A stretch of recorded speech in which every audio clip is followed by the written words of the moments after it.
and the policy of his movement is the saying of Abu Abdullah of Asiro Besirate Jaddi wa Abi Ali ibn Abi Talib.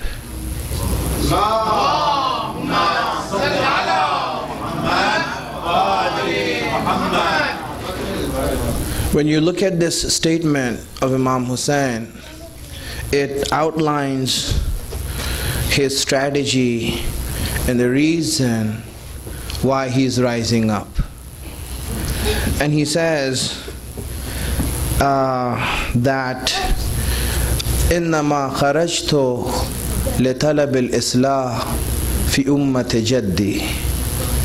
I rise up, I go out in order to reform the nation of my grandfather. So we see that why am I standing? Why am I rising up? It is because I want to reform the ummah of my grandfather. How am I going to do this? What are the details of this movement? What is the method by which I am going to accomplish this? Asiro besirati jaddi wa abi.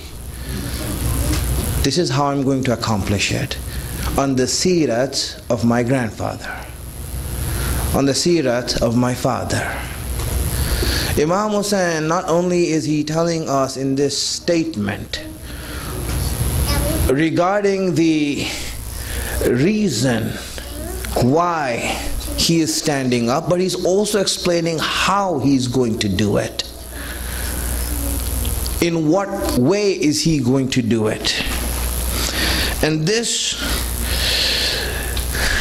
is a statement that he made so that anyone who comes in the future to understand the motives and the reason for Imam Hussein standing up, then this statement is what is used to recognize or to understand his movement.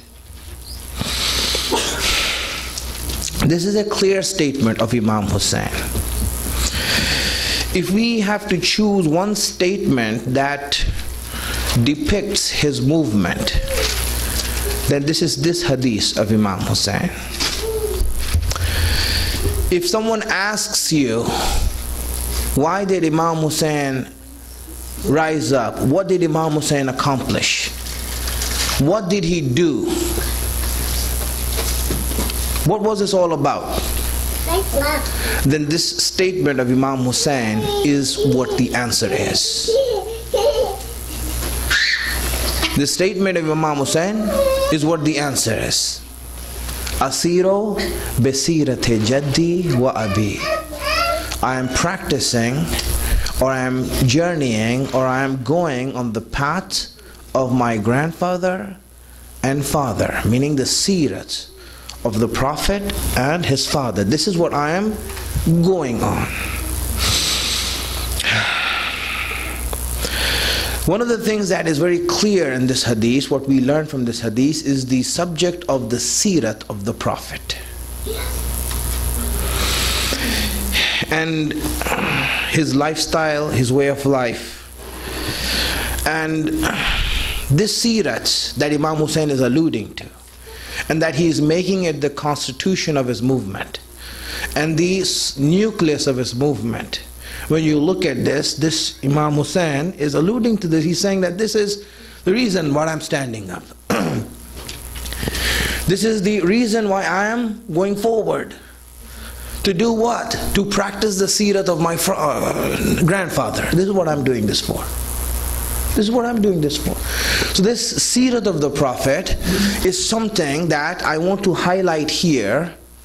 And inshallah, because of the fact that our ulama have made this year and called this year the year of the Prophet and the year of Rasulullah, inshallah, we want to discuss and understand in these days of Muharram as my subject the Seerat of the Prophet.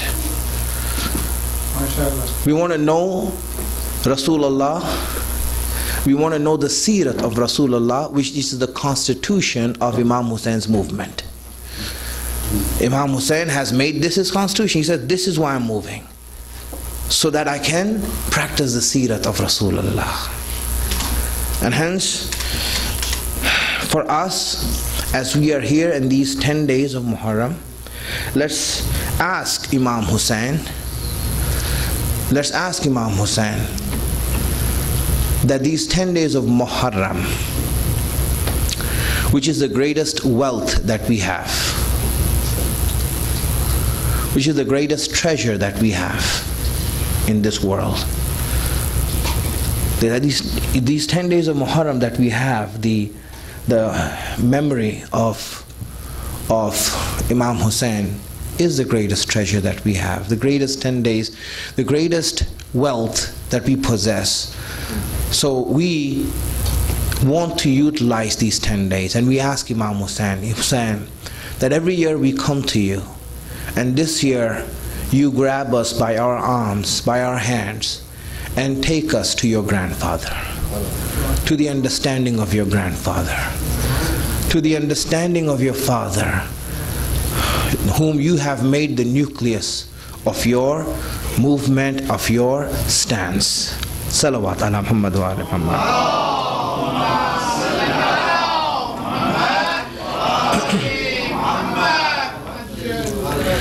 So inshallah, just for today, a few things I will say in regards to this subject as an introduction and as a preliminary statement before we go into the subject itself, and obviously how Ashura and how Imam Hussein relates to this subject.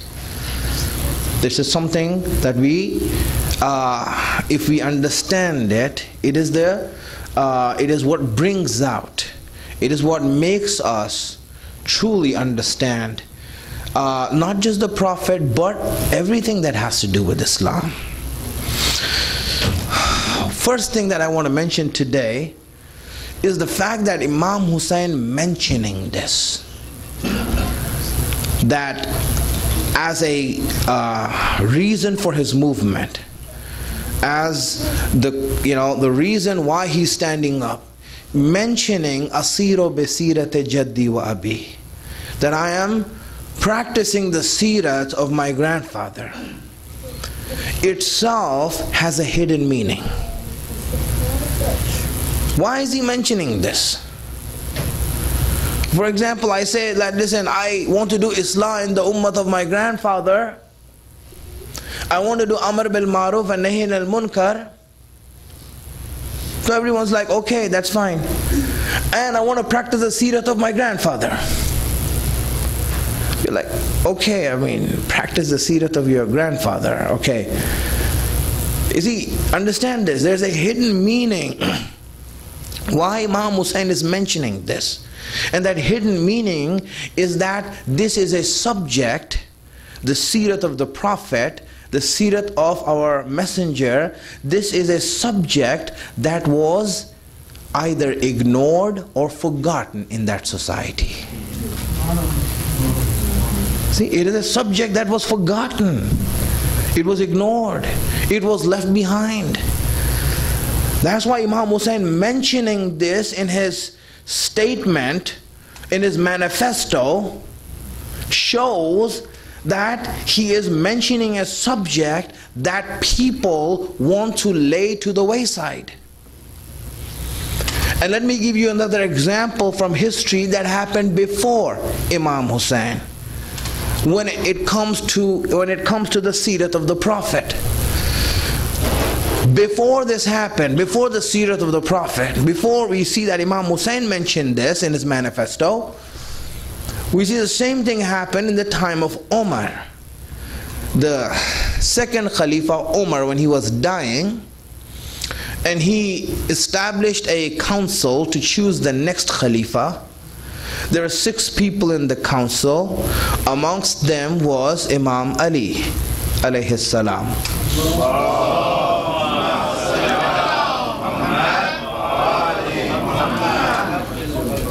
And when the 2 sides, because they were going to choose between Usman and Ali, the vote was 2 and 2, and it came to the last person, Abdurrahman ibn Auf. He had to decide between the 2. So he asked Imam Ali, he told Imam Ali that, listen, I can either vote for you or I can go with Uthman. I'm inclined towards you. So tell me, when you will lead us, when you will rule the people and lead the people, how will you lead them? What would you use to lead them? On what basis would you lead them? Imam Ali, said that I will lead them according to the Quran and the Sirat of the Prophet. And Abdul Rahman said, and anything else? He says, no, nothing else. Just the Quran and the Sirat of the Prophet, the practice of the Prophet. Imagine this. He said, well, if that's what you're going to lead by, I would vote for Uthman.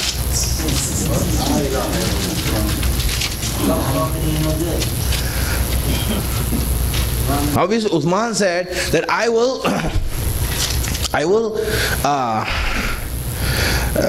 also lead by the Sirat of the Shaykhain. I'll use the practice of the Shaykhain to lead you all. The same, their way of life, this and that. Imam Ali said, no, I will not do that. I will do what the Prophet said. And how he did it, how he practiced it. In other words, when you understood the difference between the 2, you understand that when Imam Ali mentioned that he will only lead by the Sirat of the Prophet, it was as if they did not like the Sirat of the Prophet.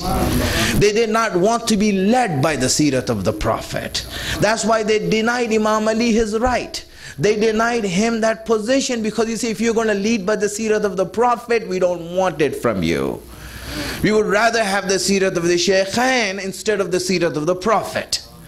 You see, this is the difference, my friend.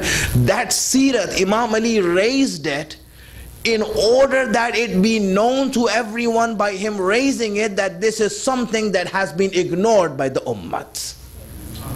This is something that has been laid to the wayside by the Ummah. And I'm raising this up to show the world that if I have to lead the people, it will be done according to the Sirat of Rasulullah.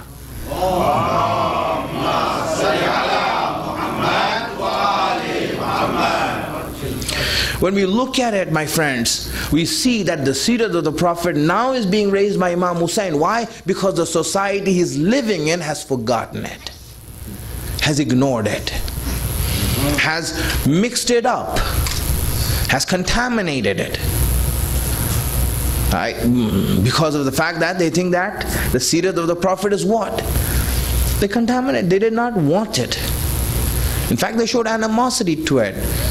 And a good advice, you can say a good proof of that, is the fact that the people, when you look at the people in the time of the Khulafa, the Muslims were told to ban the hadith of the Prophet.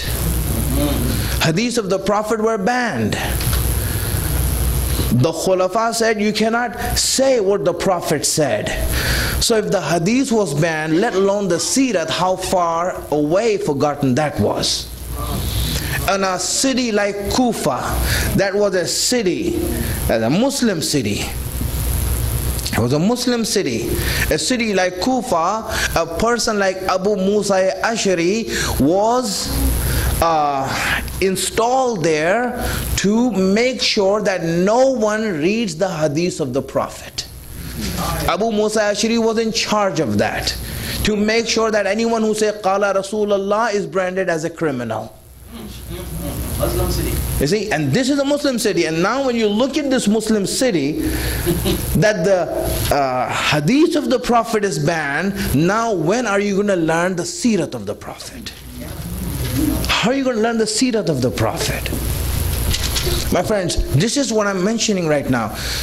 Seerat of the Prophet has been forgotten in Imam Hussein's society to such an extent that when Imam Hussein said that I want to practice the seerat of the Prophet, when Imam Hussein mentioned in his manifesto that I want to practice the seerat of my Prophet, of my grandfather, he was killed for it.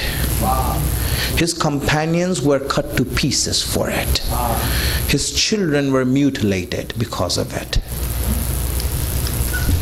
Such is the animosity the people had with the seerat of the Prophet. Imagine this. Such is the animosity that people had. Imam Hussein just mentioning Asiro besirat jaddi wa abi. Just that I want to practice the seerat of my grandfather, and the people killed him for it. You see that how much animosity they had. How, as if Imam Hussein was saying something strange. As if the seerat of the Prophet is something ghareeb, something unknown. That no one wanted it. I mean, you can imagine this. If we, for example, if I say that, listen, this is the sunnah of the Prophet and we should establish it here, we, alhamdulillah, will say, that's great. Alhamdulillah, right? As Muslims, what would be our reaction? If I'm a Muslim and I believe in the Prophet, and if I say, you know what, let's establish this sunnah. This is the sunnah of the Prophet. And then what happens is that when you establish the sunnah of the Prophet, we'll be happy. But the society of Imam Hussein that he lived in was so much against it that they killed him for it. They killed him for it. Now, my friends, I want to take this a little bit further. Imam Hussein mentioned that, listen, I want to revive the sunnah of the Prophet. By reviving the seerat and sunnah and his practice, there was animosity amongst the Muslims. If we want to know whether a community and a nation is heading towards the right direction or not, put the seerat of the Prophet in between and see what their reaction to that is. See what their reaction is, then you will know whether you are heading in the right direction or the wrong direction. Understand this? Put it in the middle, right? This is the seerat of the Prophet, this is the sunnah of the Prophet, put it in the middle, and then you see the reaction of people. Oh, we are against it, our culture doesn't allow it. And these are Muslims who are speaking. This is the same reaction that Imam Hussein had. Same reaction that Imam Hussein had. The seerat, I mean, just the practice of the Prophet. Did the Prophet practice? I mean, this is what we want to understand. What is the practice of the Prophet, you know? And when we know the practice of the Prophet, then our job is to revive it, to give it life, to make us an embodiment of that practice. This is what we want from it. We're learning it. Imam Hussein emphasizes. That's why I want to emphasize this Muharram. We'll go into the seerat of the Prophet inshallah in a few days. But just to give that understanding of where it's coming from, what does it mean to us now? What it means to us now is that we see the seerat of the Prophet in front of us, and we see that we have gone so far away from it. And that has become so strange that now we are against the practice of the Prophet. We don't like the practice of the Prophet. And sometimes we have some people who think that they're smart enough that they can justify it by saying, well, nowadays it's different. That's what they say. That's, you know, nowadays it's different, you know, it's not the same thing, you know. In the old days, these practices were okay, this and that, but nowadays we can't do it. Right? My friend, understand this. If the idea of Imam Hussein is what? To revive the practice and seerat of the Prophet. This is his manifesto. This is why he stood up. This is why this is why he put himself in danger and his family in danger. I'll go into detail more about this, but I want you all to understand where we are heading with this, so that you understand it. This is first point I mentioned. Second point, regarding the Sirat and the practice of the Prophet. What is this Sirat that we are talking about? My friends, Sirat of the Prophet, when we mention it, is different than the history of Islam or the history of the Prophet. These are two different things. History is the analysis of events that happened and the people who are involved in history in the events that happen. So you have a history. People, they learn history to learn the events that happen in history so that they can analyze the events that happen in history. Sirat of the Prophet has nothing to do with this. When we mention Sirat, it is not history. Sirat is not the events that are happening. Sirat is the study of the Prophet in the midst of those events.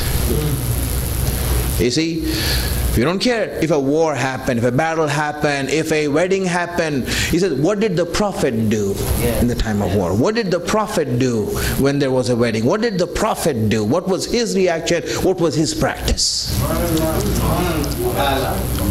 The focus of history is events. The focus of Sirat is the Prophet. That's what we focus on. Focus is on Rasulullah, that what did he do? What was his practice? What was his reaction? What was his way of life? This is what we want to understand through the Seerah. Seerah is not like history. When compared to the laws of Islam and ahkam of Islam, Seerah is different than the laws of Islam. The laws, yes, most of the laws are derived from the Seerah of the Prophet. Obviously we understood laws through the Prophet, through what he did. He did this, we understood this is halal. He didn't do it, he made people abstain from it, so we understood that this is haram. Right? He is the, you can say the nucleus, he is the reason for halal and haram. This is ahkam. But more than that, my friends, Seerah doesn't only teach us ahkam, but it also gives life to ahkam, to rules. Seerah gives life to rules. It gives life to these rules. A lot of times when we read laws and Shariat, it becomes like, whatever, Alhamdulillah.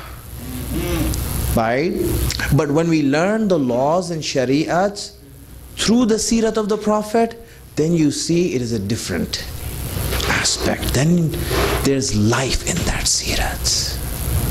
There's complete life in that Seerah. Just imagine this, my friend. And you know, unfortunately, our education system, Islamic education system, is, you can say, completely off track. Right? The way Islam taught us, the way the Prophet and the Imams taught us is completely different of how we teach Islam nowadays. You go to Sunday schools and you'll see it. Right? It's completely different. Where in the life of the Prophet did they have Sunday schools? I'm not trying to bash down Sunday schools. Right?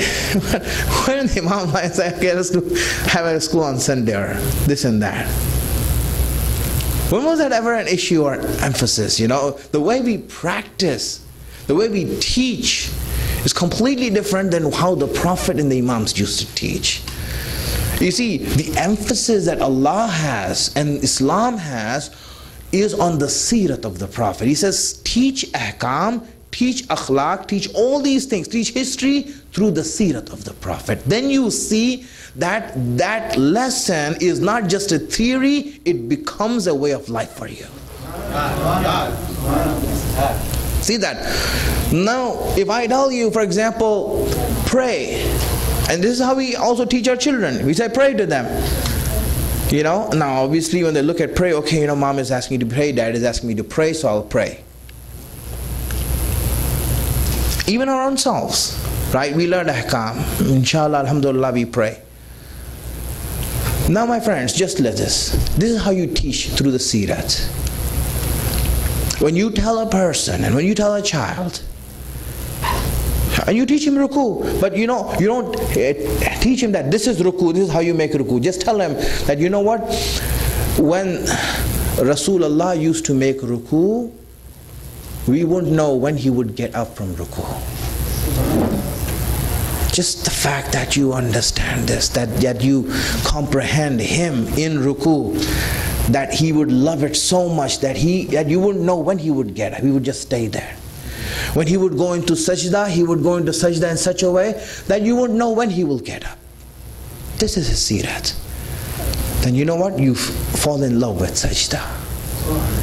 You fall in love with ruku. I want to be like that. This is the power of the sirat of the Prophet. And when there's so much power and so much light in the sirat, why are we ignoring it? Why are we not learning Islam in this light and in this way? Salawat ala Muhammad wa ala Muhammad.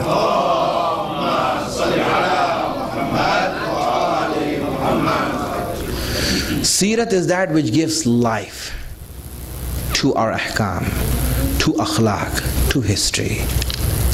This is the sirat of the Prophet, my friend. That's why we want to learn. We want to know what the Prophet did. And this is what Imam Hussein said is the nucleus of my mission. This is why I'm standing for, to establish his sirat, to establish his practice. That's why I'm standing up. Really, Allah gives an example of this in the Quran. And I want you to see this example. Just a small example I mentioned. He says to us, Kunu ma'as sadiqeen. He says, be with the truthful. You see, Allah's emphasis is not that you be truthful. Allah is also emphasizing that you hang out with the truthful also. You see, being truthful is different than being with those who are truthful. Sometimes we want to be truthful, we don't know how to be truthful, but when we are with those who are truthful, then we learn what are the boundaries, what are the ways, what is the method, how we become truthful. By being with the truthful. It says that you sit with the ulama. Right? You sit with the ulama, the emphasis on that. Why is that? Because of the fact they remind you of Allah, they remind you of Akhirat, they remind you of Imam Zaman, they remind you of your duty. Salawat ala Muhammad.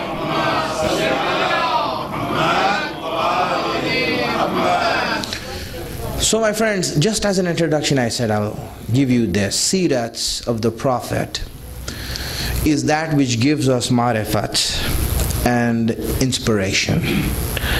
It solves the problems that we have of Islamic laws. It explains the realities of history. Today, when the world is accusing the Prophet of baseless things and wrongful things, then it is our duty to let the world know who is this man. Who is this man? More so than others, really more so than others. We Shias should be at the forefront of defending the Prophet. We Shia should be at the forefront of explaining the Prophet to the people. You know why? Because we have 12 Imams inviting us towards the Prophet.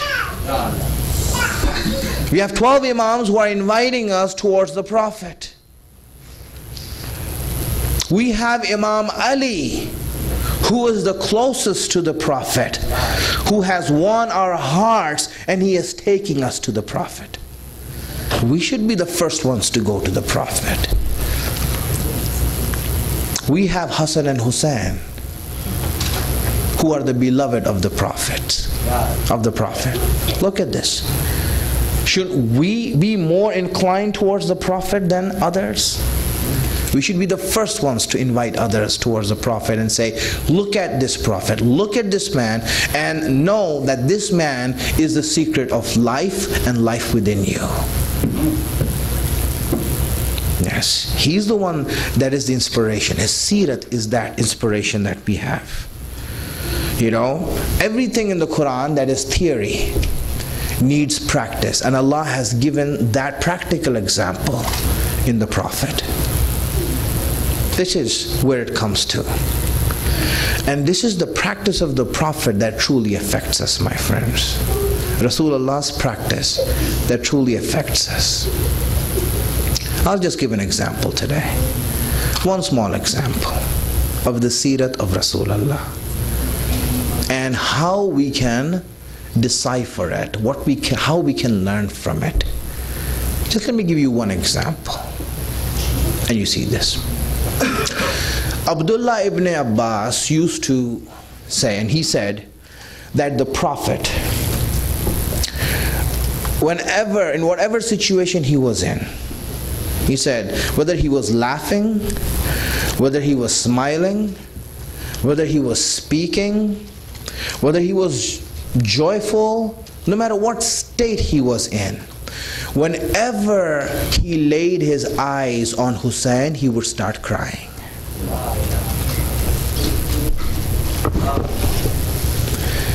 He would start crying. Tears would just fall from his ears. He would just cry. Whenever he would look at Imam Hussein, he would cry. He would be smiling and he would look at Imam Hussein, he would cry. He would give me a speech and we looked at Imam Hussein, there will be tears coming from his eyes. Now my friends, from here I want you to make you understand this.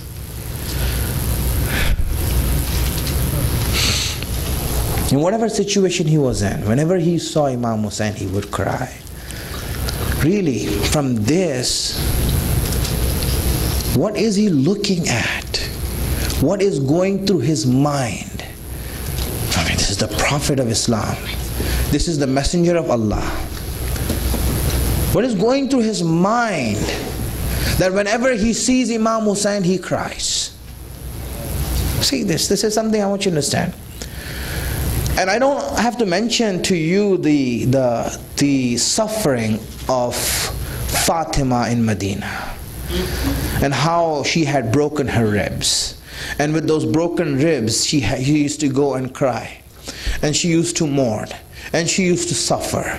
And with all that suffering, whenever the Prophet looked at Fatima, he would smile. But when he looked at Hussein, he would cry. So what happened in Karbala that is making Prophet cry so much? What happened in Karbala that is making Rasulullah cry so much? Can you imagine this, my friends? You know, Imam Ali,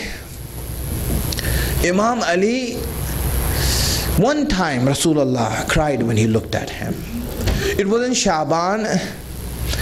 In Shaban, when he was giving a speech welcoming the month of Ramadan, Imam Ali stood up and Imam Ali asked the Prophet, what is the best action we can do in Ramadan?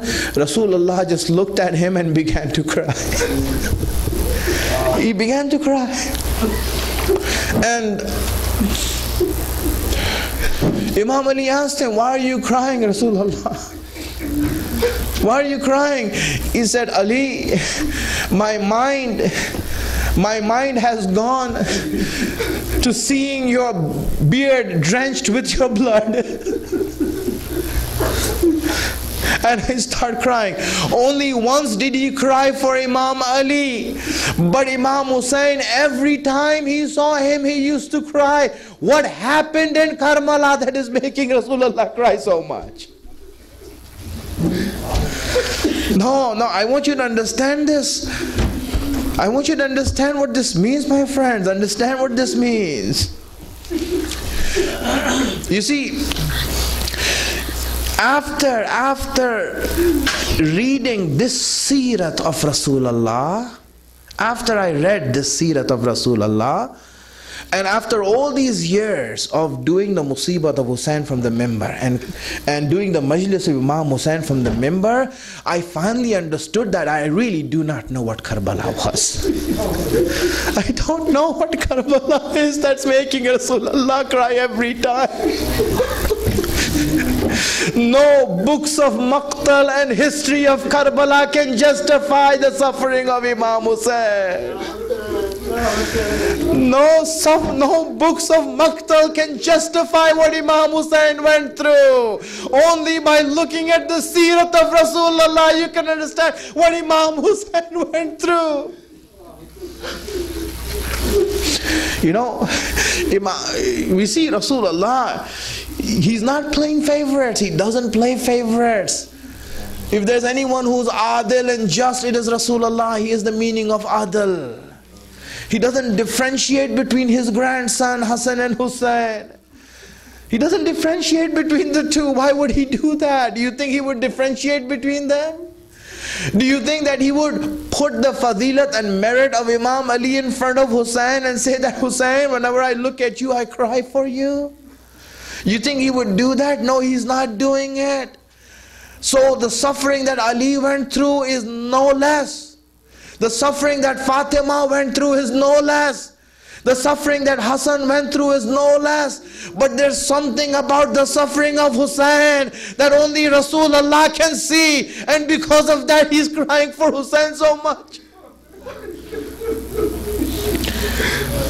Maulana, what conclusion can we get from this? What result can we get from this? You want to know the result I reached from this seerat? By knowing how much Rasulullah, whenever he used to see Hussein, he used to cry for him, and he would know, he in his own knowledge and in his own mind, what Imam Hussein went through. You know the conclusion I reached?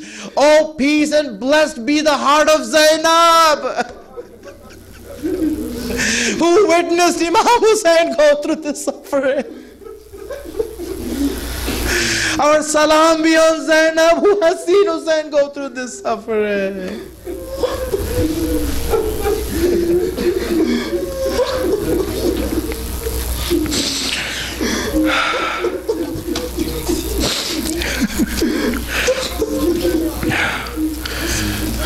My friends, Imam Hussein is going towards Kufa. His caravan is going towards Kufa until Hur came and stopped his way. He was going through Kufa. He was going to go to Kufa. You know, 2 days ago, Imam Hussein's caravan had an objective. They were on their way to Kufa. Kufa was the goal. They were going there. But when Hur stopped Imam Hussein, now Imam Hussein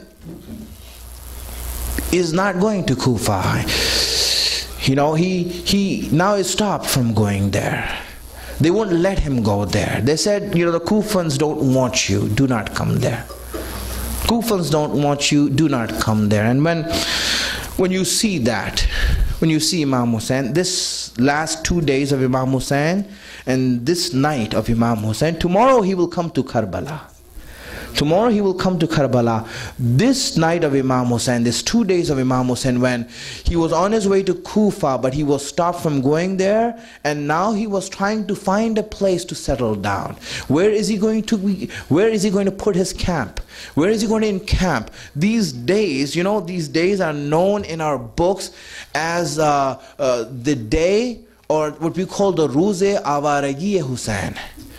The day that Imam Hussein was wandering around aimlessly. Now there's no goal. Kufa is not the goal. Now he has to find somewhere else to go. Now he has to go somewhere else. Now he has to go and find another place. And he is looking around for a place. Imam Hussein is looking around for a place. He tells her, let me go to Sham, let me go to Medina. He says, no, you can't go to Medina.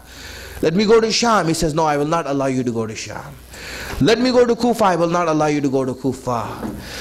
Imam Hussein wants to go somewhere. Hur does not allow him to go anywhere. And you know what? Inshallah, may Allah not let any man be in this position that he is so helpless in front of his women and children.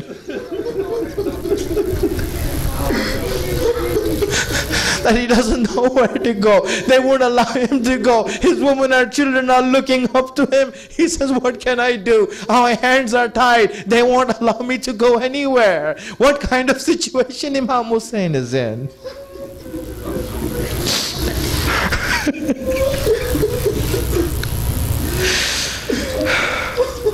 Where should Hussein go?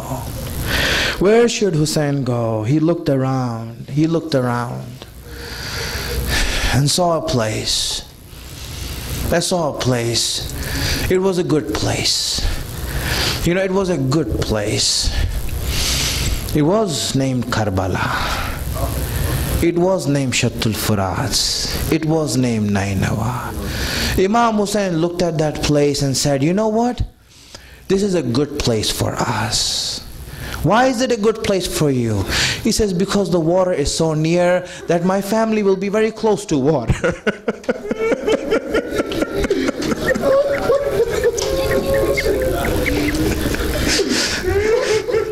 My family will be very close to water.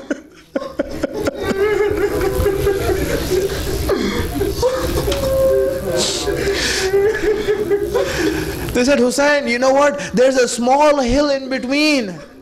There's a small hill in this ground. He said, that's good. I will put my tents on one side so the hill will shield my family from the enemies.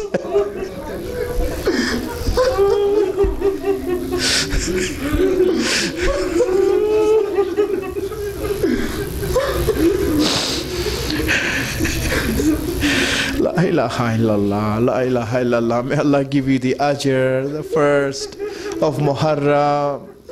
You have come here. But I want to say something, my friends, right now to you all. This is the first of Muharram, the beginning of Muharram. My friends, now you have come into Muharram. You know what this is? The black dress that you're wearing is the ihram of the haram of Hussein. You have become muhrim now. You have become muhrim in the haram of Hussein.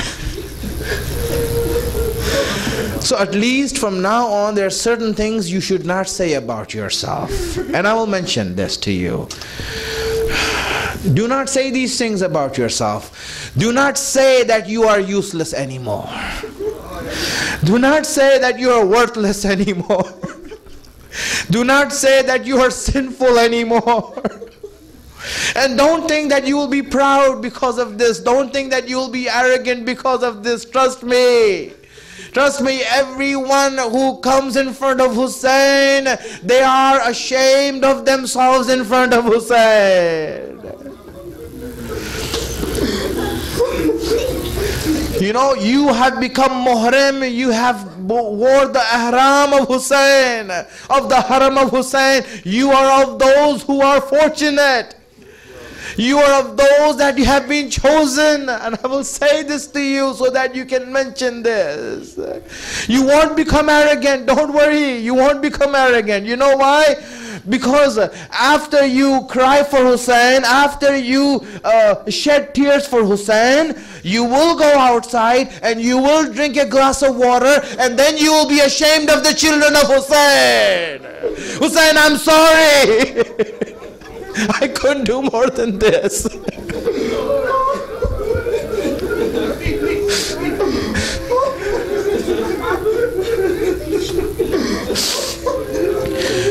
When you will cry and you will go back home, and then you will realize that the children of Hussein are homeless. Hussein, I'm sorry. I apologize. I couldn't do more than this. I fell short.